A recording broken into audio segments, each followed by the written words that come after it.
오늘 말씀의 제목은 영적 방해가 있을 때 나태함을 조심하라 라는 제목입니다. 영적 방해, 우리에게는 항상 방해가 있어요. 근데 영적으로 방해하는 요소들이 있어요. 그럴 때 나태함을 조심해야 한다는 말씀입니다. 제가 오늘 이제 이 말씀 4장 6절부터 23절을 제가 배경을 좀 설명을 드리려고 해요.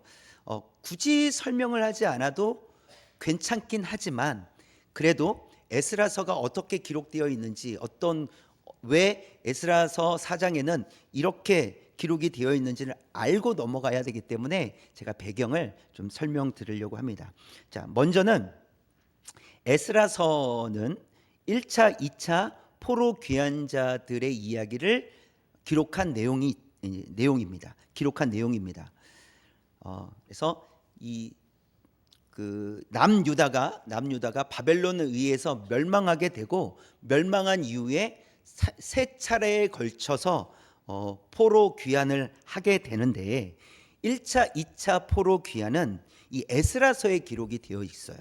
또 그리고 3차 귀환은 느헤미야서에 기록이 되어 있습니다. 그래서 에스라서 다음에 느헤미야서가 나오는데, 그래서 에스라서와 느헤미야서는 마치 한 권의 책인 것처럼 보이기도 해요. 그래서 같은 내용을 담고 있고, 시대적으로도 같고 역사적으로도 같은 내용들을 담고 있습니다. 그래서 이 에스라서와 느헤미야서는 이 남유다 사람들이 바벨론에 끌려가서 돌아온 이야기, 역사적으로 있었던 이야기, 그리고 포로에서 귀환한, 어떻게 귀환했는지에 대한 그런 내용을 다루는 이야기. 그리고 이 에스라와 느헤미야는 실제로 같이 사역을 했어요. 같이 예루살렘에서 사역까지 했습니다. 그래서 시대적으로도 연결이 되어 있어요. 이것이 에스라서와 느헤미야서이고, 오늘 에스라서, 우리가 이제 계속해서 에스라서를 보고 있는데, 에스라는 2차 포로 귀환 때 돌아온 사람이에요. 리더로 돌아온 사람인데, 1차 포로 귀환 자들의 이야기를 들었고, 그 들은 이야기를 직접 기록으로 남겨놓은 거예요. 그리고 본인은 2차 포로 귀환 때 돌아와서 2차 포로 귀환이 어떻게 이루어졌는지 기록으로 남겨놓은 거예요. 그래서 에스라서는 1차와 2차 포로 귀환의 내용을 기록했다는 것을 알 수 있습니다. 자, 그런데 이 4장 6절에서 23절까지의 말씀을 보면 1차 포로 귀환 이야기 속에 아직 미래의 왕이 될 사람들의 이름이 나와요. 그런데 마치 지금 왕인 것처럼 기록이 되어 있습니다. 그러니까 좀 이상하죠? 앞으로 아직 왕이 되려면 멀었는데, 앞으로 왕이 될 사람의 이름을 기록하면서 마치 지금 왕인 것처럼 기록을 하고 있다는 거예요. 4장 6절에 있는 말씀을 먼저 볼까요? 처음부터 시작. 또 아수에로가 즉위할 때 그들이 글을 올려 유다와 예루살렘 주민을 고발하니라. 마치 지금 1차 포로 귀환자들의 이야기를 하면서 아수에로 왕이 즉위할 때가 언제냐면 앞으로 50년 후에 일어날 일이에요. 그런데 50년 후에 왕이 될 사람에게 글을 올려 유다와 예루살렘 주민을 고발했다. 마치 지금 일어나는 일처럼 말하고 있다는 거예요. 그렇게 기록하고 있다는 거예요. 좀 이상하죠? 지금 일어난 일이 아닌데, 지금의 왕이 아닌데 왜 앞으로 50년 후에 일어날 왕이 될 사람의 이름을 기록하고 있느냐는 거예요. 또 7절 말씀 볼까요? 7절 처음부터 시작. 아닥사스다 때 비슬람과 미드르닷과 다부엘과 그의 동료들이 바사왕 아닥사스다에게 글을 올렸으니 이 글은 아람 문자와 아람 방언으로 써서 진술하였더라. 여기서도 마찬가지예요. 왕의 이름이 나오는데, 이 바사왕, 페르시아 왕의 이름이 나오는데 아닥사스다 때라고 했어요. 아닥사스다 때에도 또 글을 올렸대요.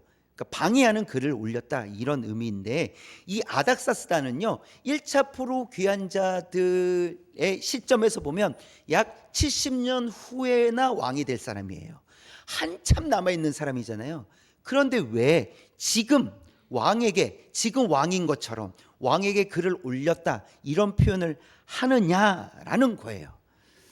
이상하죠? 뭔가 문맥상 1차 포로 귀환의 이야기를 아직 멀리 있는 3차 포로 귀환 때 일어난 이야기, 그때 있었던 왕의 이야기를 마치 지금 있는 것처럼 기록을 하고 있다는 것입니다. 근데 그 이유는 뭐 어렵진 않습니다. 5절 말씀 한번 볼까요? 5절, 4장 5절. 시작. 바사왕 고레스의 시대부터 바사왕 다리오가 즉위할 때까지 관리들에게 뇌물을 주어 그 계획을 막았으며, 자, 바사왕 고레스는 누굽니까? 고레스는 이스라엘 백성들에게 이젠 돌아가도 좋다, 돌아가서 성전을 재건해라, 이렇게 명령한 왕이 고레스 왕이에요. 고레스의 시대부터 시작인데, 자, 고레스 왕의 시대부터 방해가 시작됐다, 이 말을 하고 있는 거예요.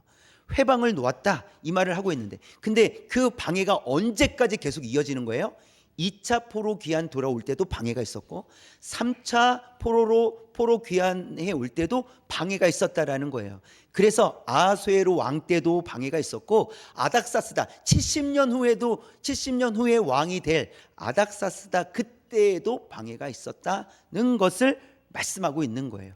굳이 아직 일어나지 않은, 굳이 아직 왕이 되지 않은 사람들의 마치 지금 왕인 것처럼 기록한 이유는 지금도 그렇고 그때에도 그렇고 이와 같은 방해가 계속해서 있었다라는 것을 말해주고 싶은 거예요.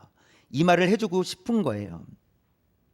자, 그래서 보면 포로에서 이스라엘 백성들은 포로에서 귀환할 수 있었지만 계속된 방해로 인해서 고난이 있었다는 것을 보여줍니다. 여러분, 우리가 구원받은 성도잖아요. 예수님을 믿으면 구원을 얻습니다.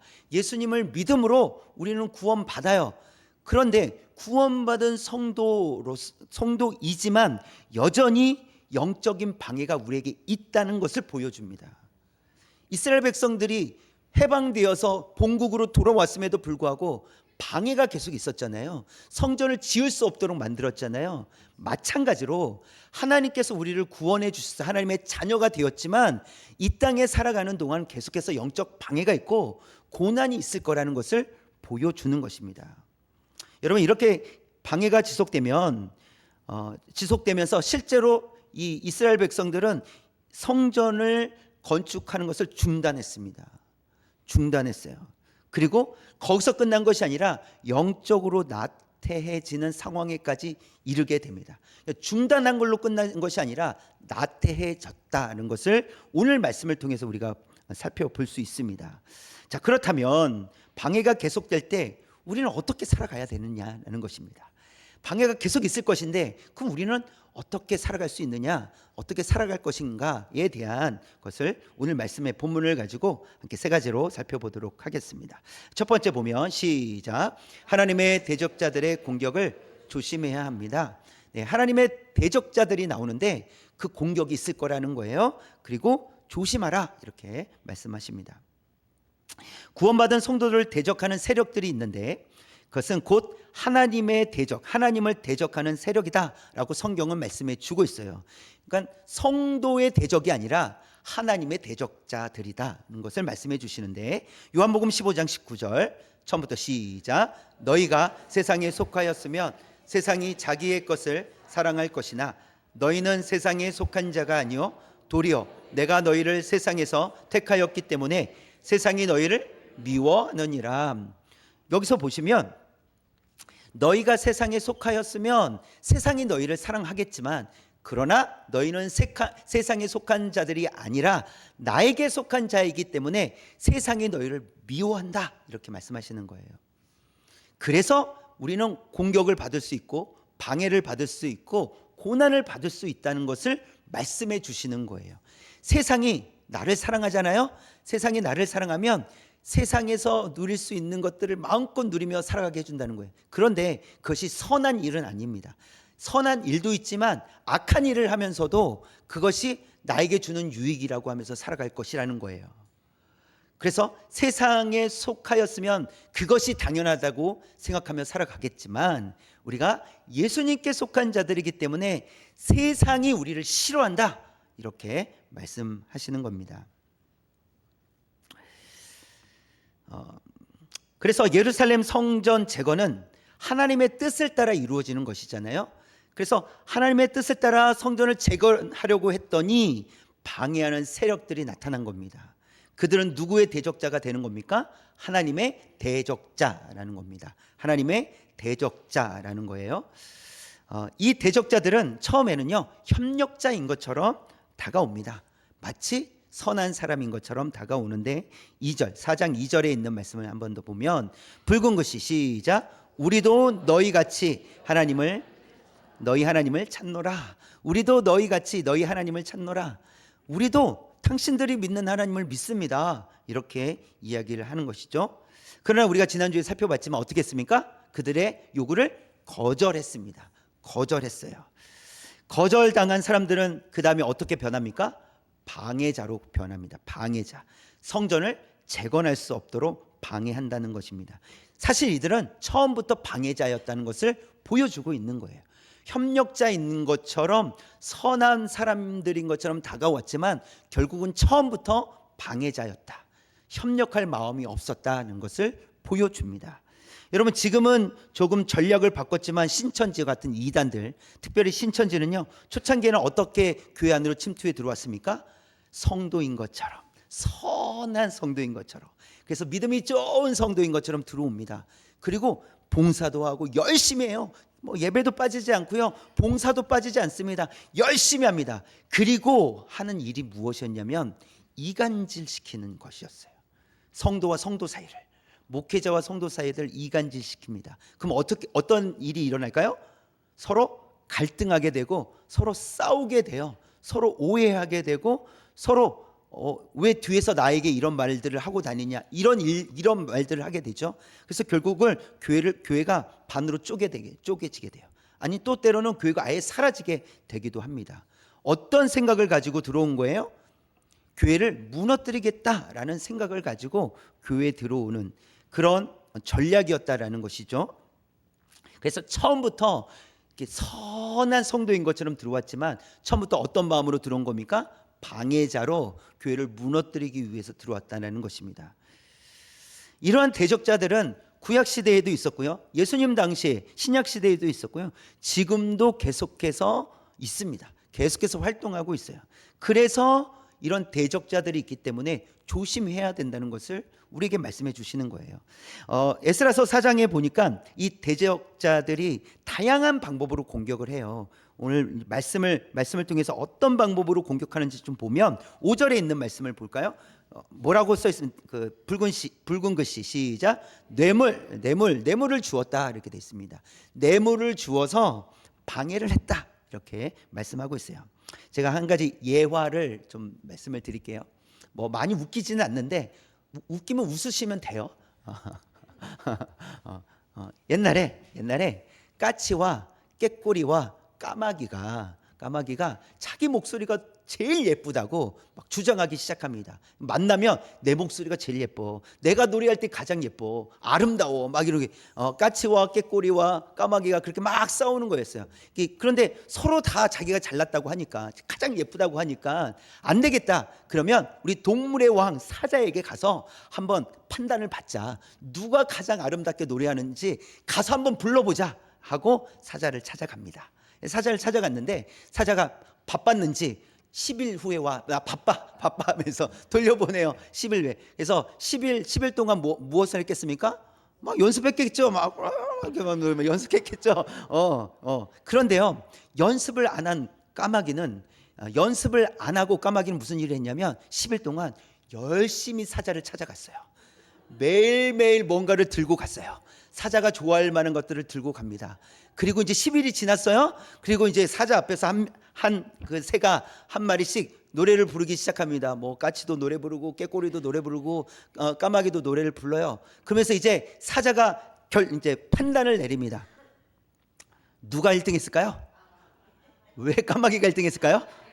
뇌물을 줬으니까.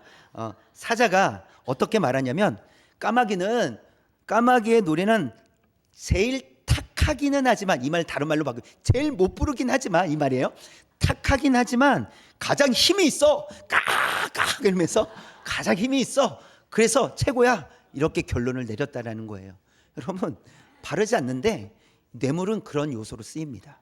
그러니까 그것은 뭐 사실이냐 아니냐를 떠나서 뇌물은 사실이 아닌 것으로 바꿔놓고, 그렇죠? 사실임에도 사실이 아닌 것으로 바꿔놓고 그렇게 진리, 그러니까 정직한 것을 바꿔놓는 그런 일들을 하는 것이죠. 그것이 이 뇌물이다 하는 것입니다. 그런 일들을 지금 5절에 있는 말씀을 통해서 보여주고 있어요. 그런 일을 했다라는 것이죠. 그러니 정직하게 해도 안 되는 거예요. 열심히 해도 안 되는 거예요. 꾀꼬리같이 10일 동안 얼마나 연습을 많이 했겠어요. 그렇죠? 막 엄청 연습했을 거예요. 그래서 자신 있게 했는데 까마귀가 이기잖아요. 그렇죠? 그런 일들이 일어난다는 것입니다. 8절 말씀도 볼까요? 8절 말씀에 어떤 단어가 있습니까? 고발이라는 단어가 있어요. 고발이라는 단어. 이스라엘 백성들은 법적인 문제가 없었어요. 고레스 왕의 그 조서를 가지고 그리고 명령을 따라 돌아왔고 성전을 짓는 거였어요. 그러니까 법적인 문제가 전혀 없었음에도 불구하고 반역을 일으킨다라고 그렇게 이야기를 합니다. 그래서 고발을 해요. 그렇죠? 그러니까 죄가 없음에도 불구하고 고발을 해서 위축되게 만들었다는 것을 보여줍니다. 13절에 있는 말씀 볼까요? 13절 붉은 글씨 시작. 다시는 조공과 관세와 통행세를 바치지 아니하리니 결국 왕들에게 손해가 되리이다. 네, 이 말은 지금 이들이 이 성전을 지으면서 또 나라가 세워지면 이들은 반드시 조공과 관세를 통행세를 바치지 않을 겁니다 라고 이야기를 하는 거예요. 그러나 이건 거짓말이에요. 누구도 그렇게 말한 적이 없어요. 거짓말로써 그렇게 할 거다라는 것을 고발한 것이죠. 또 14절 말씀 볼까요? 14절 시작. 우리가 이제 왕궁의 소금을 먹음으로 왕이 수치당함을 참아보지 못하여 사람을 보내요. 그래서 왕에게 아뢰오니 이거예요. 그래서 왕궁의 소금을 먹음으로, 이 말은 무엇이냐면 그 왕의 도움으로 왕이 우리를 지금 먹이고 살리십니다 이렇게 이야기하고 있는 거예요. 그래서 왕의 은혜를 잊고 있는 우리가 참아 볼 수 없어서 왕에게 사람을 보내어 알립니다. 이런 나쁜 놈들이 있습니다 라고 고발하는 것입니다. 그러니까 마치 이게 왕을 정말 그러니까 왕에게 충성하는 듯이 그렇게 말하고 있다는 것입니다. 근데 아부성의 말이고 아첨하는 말이죠. 그렇게 해서라도 자신의 목표를 이루려고 한다는 것입니다. 이러한 대적자들의 공격은 결국 성전 건축, 성전 재건을 멈추게 만들었습니다. 여러분들을 힘들게 하는 사람들이 있습니까? 여러분들을 힘들게 하는 상황이 있습니까? 그러나 사람이나 상황이 성도들을, 우리를 힘들게 하는 것이 아니라는 것을 기억해야 됩니다. 하나님의 대적자인 사단이 사람이나 상황의 이 틈을 타서 성도들을 공격한다는 것입니다. 우리를 항상 공격해요. 누가요? 사단이 우리를 항상 공격합니다. 아담과 하와를 보십시오. 뱀이 아담과 하와를 유혹합니다. 사단은 뱀도 사용한다는 겁니다. 뱀도 사용해요. 뱀이 사단이 아니라 사단이 뱀을 사용한 것이죠. 네, 그렇기 때문에 사단은 우리를 넘어뜨리기 위해서 무엇이든지 다 사용한다는 것입니다. 사람이든 상황이든 다 사용해서 우리를 힘들게 만든다는 거예요. 우리로 하여금 멈춰서게 만든다는 것입니다. 그래서 성경에서는 이런 말씀이 있습니다. 사단은 삼킬 자를 찾아 두루 다닌다. 삼킬 자를, 넘어뜨릴 자를 찾아다닌다 이렇게 말씀하고 있습니다. 사단의 영적인 공격을 대비하지 않으면 성전 재건이 중단된 것처럼 성도도 믿음으로 자라가는 일이 중단될 수 있다는 것을 보여줍니다. 여러분, 우리의 믿음이 중단되지 않도록 여러분 조심하셔야 돼요. 준비하셔야 돼요. 그래서 예수님께서는 또 뭐라고 말씀하시냐면 깨어있으라 이렇게 말씀하세요. 항상 깨어있으라 이렇게 말씀하세요. 잠들지 말라. 그러니까 실제로 우리의 육신의 잠을 자지 말라 이 말이 아니라 영적으로 잠들지 말라 이렇게 말씀하시는 거예요. 항상 깨어있으라. 그래서 적의 공격을 항상 두 눈을 뜨고 보고 있으라는 거예요. 경계하라는 것입니다. 그리고 공격해 오면 그것을 어떻게 무찌르고 방어할 것인지 고민하고 기도하고 그것을 이겨가라는 것을 말씀해 주십니다. 그래서 영적으로 깨어나서 그래서 영적으로 깨어있는 성도로서 저와 여러분이 살아갈 수 있기를 원합니다. 그래서 어떤 적군의 방해가 있다 할지라도 그래서 좀 힘들고 넘어지기도 하지만 다시 일어서고 힘을 내어서 믿음으로 한 걸음 한 걸음 걸어갈 수 있는 저와 여러분 되시기를 주님의 이름으로 축원합니다. 두 번째 시작. 외부적 고난이 영적 나태함이 되지 않도록 해야 합니다. 네. 이제 외부적인 고난이 있어요. 이것은 우리가 원하지 않지만 외부적으로 고난이 닥쳐왔단 말이죠. 그러나 이제 영적 나태함은 우리 안에서 일어나는 일입니다. 외부적 고난이 영적 나태함이 되지 않도록 그래서 우리가 노력해야 된다는 것을 말씀하십니다.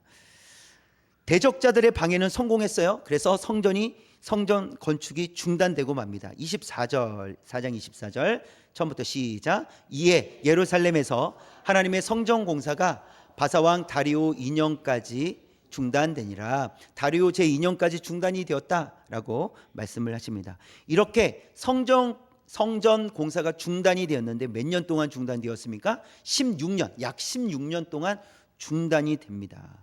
자, 그런데 이 중단된 뒤에 이스라엘 백성들은 어떻게 지냈을까라고 했을 때 학개서 1장 4절 시작. 이 성전이 황폐하였거늘 너희가 이때 판벽한 집에 거주하는 것이 옳으냐? 이거 쉬운 성경으로 다시 한번 보겠습니다. 시작. 성전이 아직도 폐허로 남아 있는데 너희가 그렇게 멋진 집에서 사는 것이 옳으냐? 네, 지금 이스라엘 백성들은 성전이 중단된 상태에서 무엇을 하고 있었습니까? 자기 집을 짓고 있었다는 것입니다. 자기 집. 사실 이스라엘 백성들의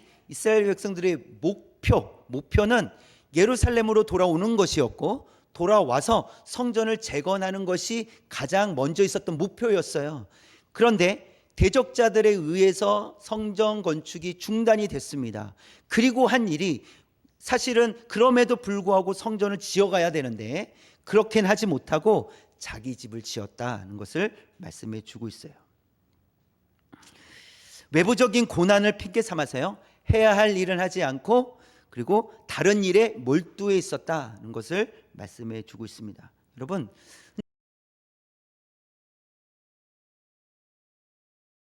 신앙생활을 멈추고 싶진 않습니다. 신앙생활 잘하고 싶어요. 그런데 고난 때문에 신앙생활을 멈추게 되는 경우들도 일어난다는 것을 알 수 있습니다. 특별히 우리가 코로나를 지나오면서 겪었던 일이죠. 많은 이 사람들이 교회를 떠나게 되고 돌아오지 않는 그런 이제 일들이 있었습니다. 실제로 코로나 이후에 교회 숫자가 많이 줄었죠. 그러니까 교회를 떠나게 되고 다시 돌아오지 않는 것입니다.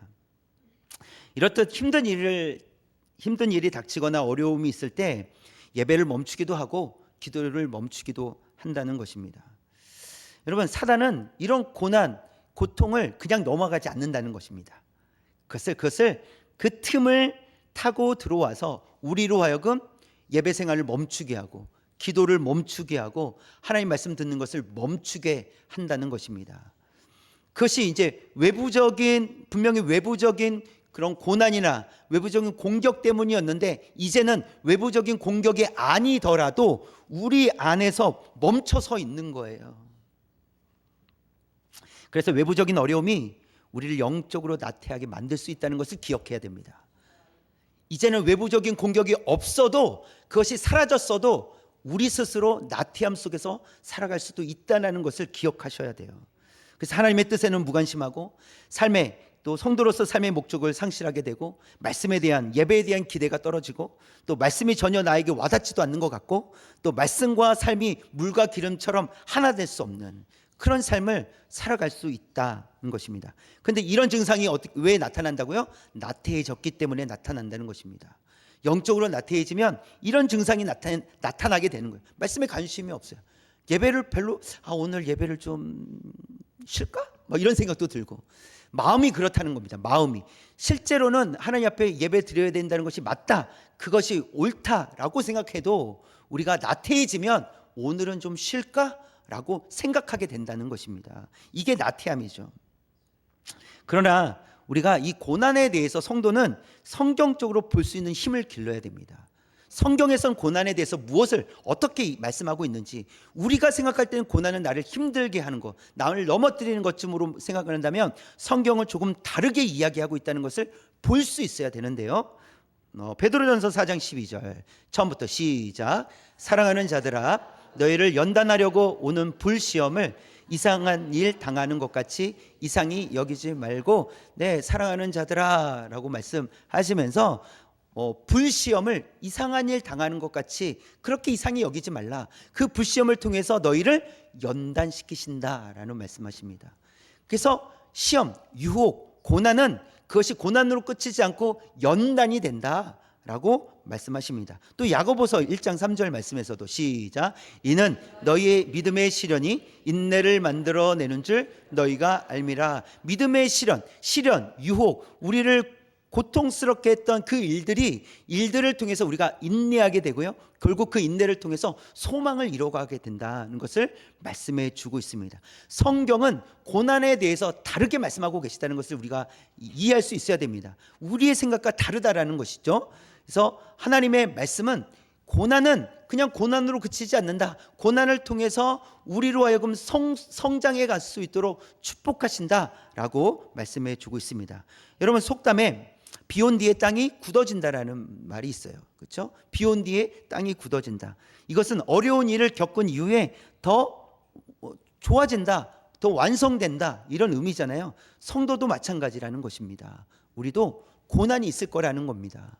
고난은 항상 있을 거예요. 근데 그 고난이 고난으로 끝나는 것이 아니라 그 고난을 넘어갈 때 우리가 믿음으로 성숙해져 간다, 성숙함을 누리게 된다는 것을 말씀하고 있습니다. 여러분, 그렇기 때문에 성도는 고난이 있을 때에도 영적으로 나태해지지 않기를 위해서 여러분, 예배를 멈추시면 안 됩니다. 또 기도를 멈추시면 안 됩니다. 예배를 멈추시면 안 돼요. 말씀을 멈추시면 안 됩니다.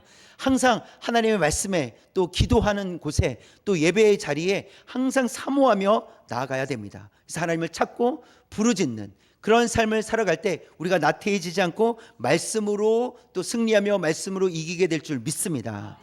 자, 그래서 세 번째 시작. 하나님의 말씀으로 영적 나태함을 물리칠 수 있습니다. 네, 우리가 영적으로 나태해질 때 그것을 극복할 수 있는 방법은 하나님의 말씀이다. 하나님의 말씀밖에 없다는 것을 가르쳐 주십니다. 에스라서 5장 1절에 있는 말씀 볼까요? 처음부터 시작. 선지자들 곧 선지자 학개와 이도의 손자 스가랴가 이스라엘의 하나님의 이름으로 유다와 예루살렘에 거주하는 유다 사람들에게 예언하였더니, 네, 선지자들 곧 학개와 이도의 손자 스가랴가 예언했다, 하나님의 말씀을 선포했다, 이렇게 말씀을 하고 있습니다. 그리고 그들이 이 선지자들의 예언 말씀을 들었을 때 그들은 다시 성전을 건축하기 시작을 합니다. 그 말은 하나님의 말씀이 성도들의 마음을 변화시키신다는 것을 보여주고 있습니다.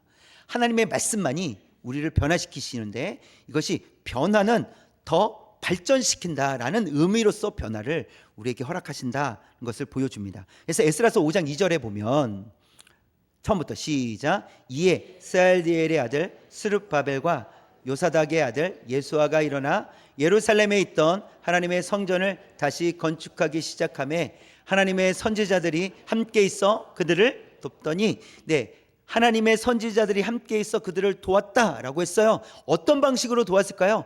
무거운 돌을 옮겨서 도왔을까요?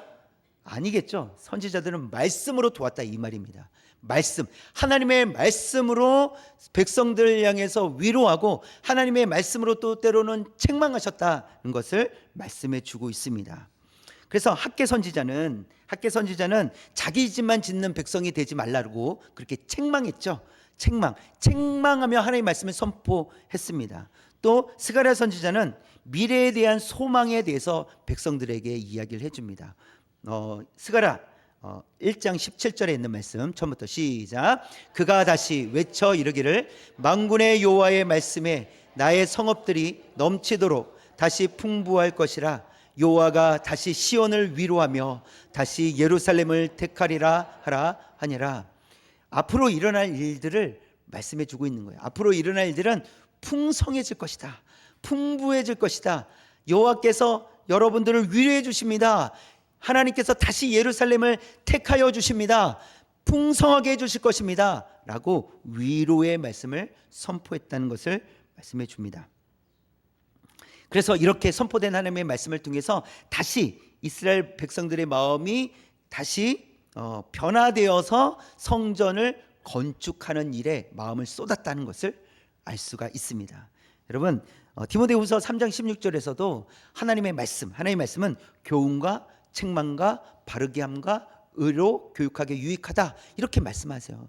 그래서 하나님의 말씀은 교훈하세요. 이렇게 살아야 되는구나 라고 교훈하세요. 근데 또 때로는 책망하세요. 이렇게 살면 안 되는구나, 하나님께서 책망하신다라고 말씀하십니다.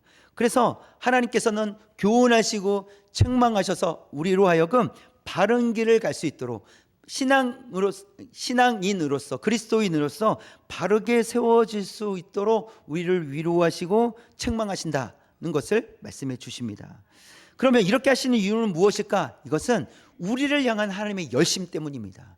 하나님께서는 우리를 사랑하시잖아요. 우리를 자녀 삼아 주셨잖아요. 그래서 우리를 누가 책임져 주셔야 됩니까? 하나님께서 책임져 주셔야 돼요. 그래서 하나님은 우리를 향한 열심을 가지고 지금 일하고 계시는 거예요.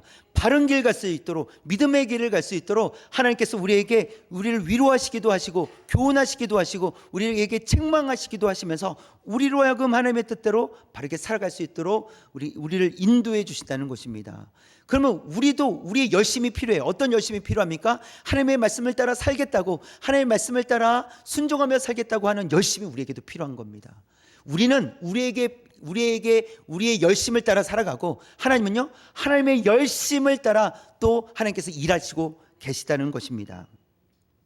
그래서 하나님의 열심은 결국 우리를 회복시키시는 겁니다. 택한 백성들을 일으키시고 또 사용하여 주시는 줄 믿습니다. 엘리야 선지자를 보면요, 엘리야 선지자는 바알 선지자, 아세라 선지자 850명과 영적으로 싸웠어요. 그리고 이깁니다. 그런데 현실이 바뀌지 않는 거예요. 그들을 죽이긴 했지만 여전히 악한 자들은 권력을 가지고 악한 일을 하고 있다는 것입니다. 그래서 바뀌지 않는 현실을 보면서 우울증이 생기기 시작을 했어요. 우울 증상이 생겼고, 이대로 그냥 죽었으면 좋겠다, 이런 마음을 엘리야 선지자가 갖는 것이었습니다. 그 엘리야 선지자는 나태함은 아니었지만 변하지 않는 이 상황을 보면서 매우 지친 상태에 이르게 된 것입니다. 여러분, 신앙생활을 하다가 우리도 이와 같은 일을 맞이할 때가 있습니다. 그러니까 우리도 나는 괜찮을 거야 라고 말하지만 그렇지 않을 때가 있다는 것입니다. 우리도 이 엘리야 선지자처럼 승리했는데도 불구하고, 이겼는데도 불구하고 갑자기 구덩이에 빠지는 것처럼 훅 빠져들 때가 있다는 것이에요. 그러면 엘리야 선지자 이대로 끝났을까? 아닙니다. 성경을 읽어보면 하나님께서 엘리야 선지자를 다시 회복시켜 주십니다. 다시 일으켜 세워 주셨어요. 그리고 엘리야 선지자는 자기가 가야 될 길을 또 계속해서 걸어가게 됩니다. 우리가 엘리야 선지자처럼 또 때로는 우울 증상이나 푹 꺼져버린 듯한 그런 상황에 있을지라도 하나님께서 우리를 다시 일으켜 세워주실 줄 믿습니다.